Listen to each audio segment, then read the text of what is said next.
When mercy speaks, judgment is silenced is a profound, encouraging concept often discussed in spiritual contexts, specifically referring to the love of God. Here's a breakdown in very simple language. 1. The simple definitions.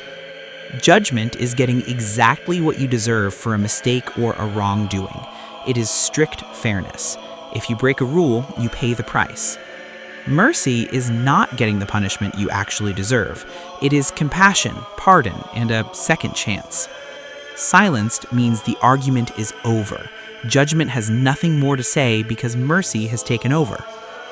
2. What it means in daily life. Think of a child who breaks a valuable vase. Judgment says, you broke it, you pay for it, and you are grounded. Mercy says, I see you are sorry. I will clean up the mess and you are forgiven. When mercy speaks, the child is no longer focused on punishment, judgment, but on the love and forgiveness shown to them. It turns a guilty verdict into a fresh start. 3. Why mercy wins. The phrase often comes from the Bible, James 2:13, which says mercy triumphs over judgment.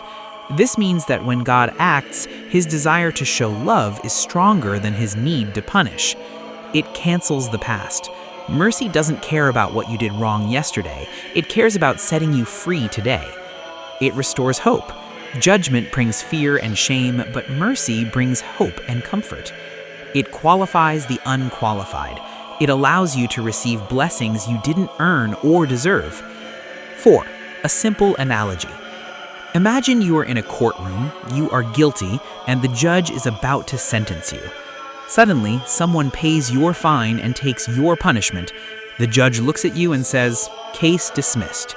That is mercy silencing judgment. In short, you don't have to live under the weight of your mistakes. When God's mercy speaks, your failures are forgotten and you are given a new beginning. The declaration that God's mercy is stronger than your mistake is a central theme of the Christian faith, emphasizing that divine compassion, love, and grace are more powerful than human failings and sinful actions. This perspective shifts the focus from human guilt and failure to the unlimited, restorative power of God. Here is a detailed discussion of this concept, supported by Scripture. 1. The nature of God's mercy, new every morning. God's mercy is not a finite resource that runs out, nor is it based on human performance. It is a fundamental, unchanging characteristic of his divine nature. Lamentations 3:22-23 NIV. Because of the Lord's great love, we are not consumed, for his compassions never fail. They are new every morning. Great is your faithfulness. Context. These verses are written in the context of desolation, proving that even when a situation seems hopelessly broken, God's mercy remains available to begin anew. Psalm 103:10-12 NKJV. He has not dealt with us according to our sins, nor rewarded us according to our iniquities. As far as the east is from the west, so far has he removed our transgressions from us. Context. God does not hold our mistakes against us forever.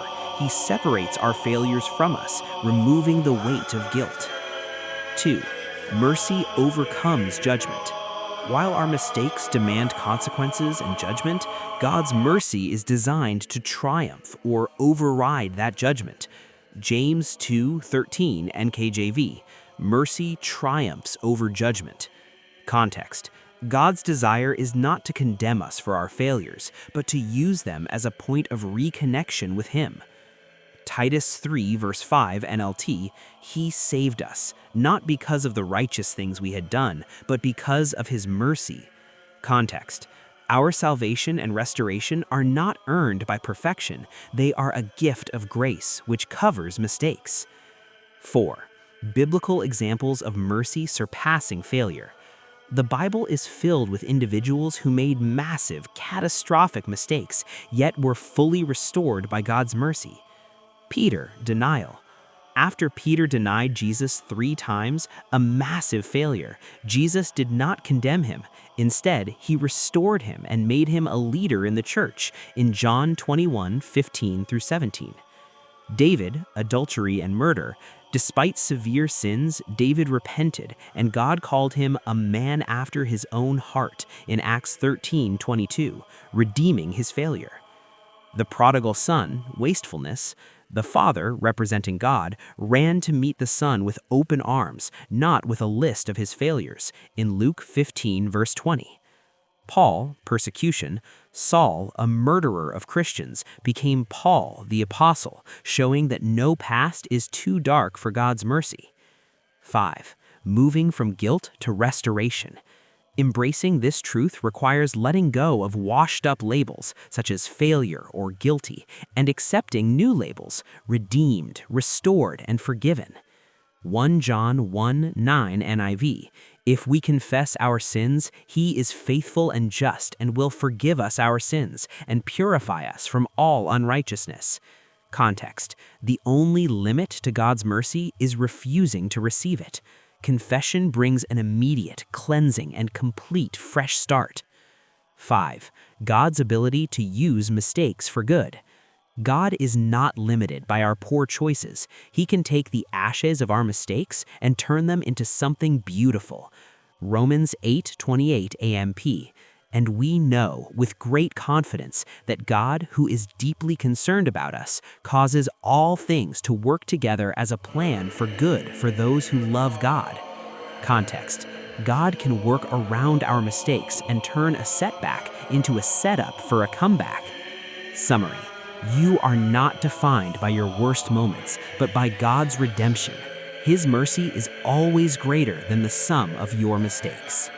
A prayer for overriding mercy is a request for God's compassion to intervene, overturn unfavorable circumstances, and bypass human limitations or past mistakes. It is based on the belief that God's mercy can triumph over judgment and rewrite a person's story. Here are prayers and points focused on invoking God's overriding mercy, drawn from Christian tradition. A general prayer for overriding mercy. Heavenly Father, I come before you trusting in your unfailing love that forgives and restores. Let your mercy speak louder than judgment in my life, overriding every negative verdict and restoring what has been lost. Thank you for your mercy that triumphs in Jesus' name. Amen. Specific prayer points for overriding mercy.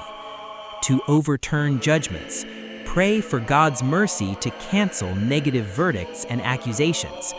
For career and destiny, ask for mercy to bring divine favor and success where human effort has failed. For protection, request divine covering to shield your life, family, and destiny. For restoration, seek God's mercy to restore lost joy, health, and opportunities. Key themes and activation: mercy over judgment, rooted in the belief that mercy triumphs over judgment, James 2:13. Divine intervention, believing mercy speaks louder than past mistakes or accusations. Activation, God's mercy is activated through repentance, humility, showing mercy to others, and trusting in Him.